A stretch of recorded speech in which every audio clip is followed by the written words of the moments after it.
Қайырлы күн баршаңызға, сіздермен Назерке. Бүгін сіздерге өте дәмді балықты өзімнің қуыру тәсіліммен бөлісемін. Дәл менікіндей жасап көріңіздер, өте дәмді шығады.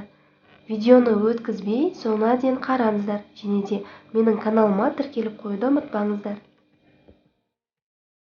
Ең алдымен балығымызды алып, артық жерлерін барлығын алып тастап, ағынды судың астында жақсылап таза етіп жуып аламыз. Менде мұнда сазан балығы, бұл балықты сатып алғанда өздері тазалап, кесіп берді. Қазір менің кескеніме өте ыңғайлы болды.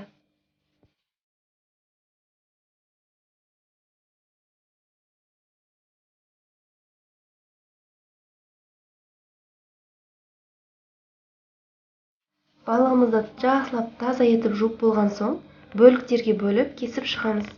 Кесіп жатқанда артық қанаттарын алып тастасаңыздар болады.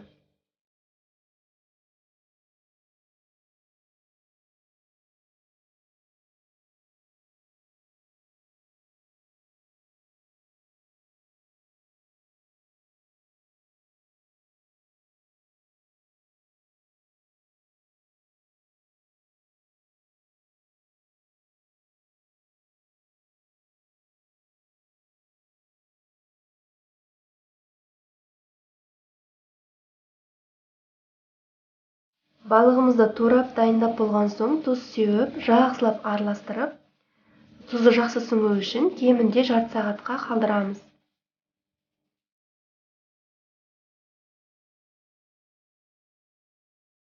Он 15 минут уақыт өткен соң, тағы да бір рет араластырып қойыңыздар. Енді балығымызды қуыратын арнайы соусымызды дайындаймыз.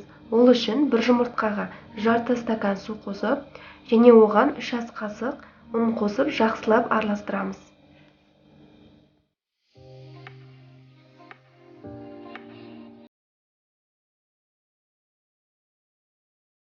Қоюлығы видеодағыдай масса шығуы керек. Енді қуырып бастаймыз. Майымыз қызған соң жаңағы балықты алып, соусқа қатты жылқытып батырып қажет емес. Қолыңызбен алып, жай ғана жақсаңыз жеткілікті. Балықты қуырып жатқанда майларыңызды қатты қыздырып жібермеңіздер. Баяу отта қуырамыз. Асты қызарған соң, екінші жағын аударып, ол жағында қызарғанша қуырып аламыз.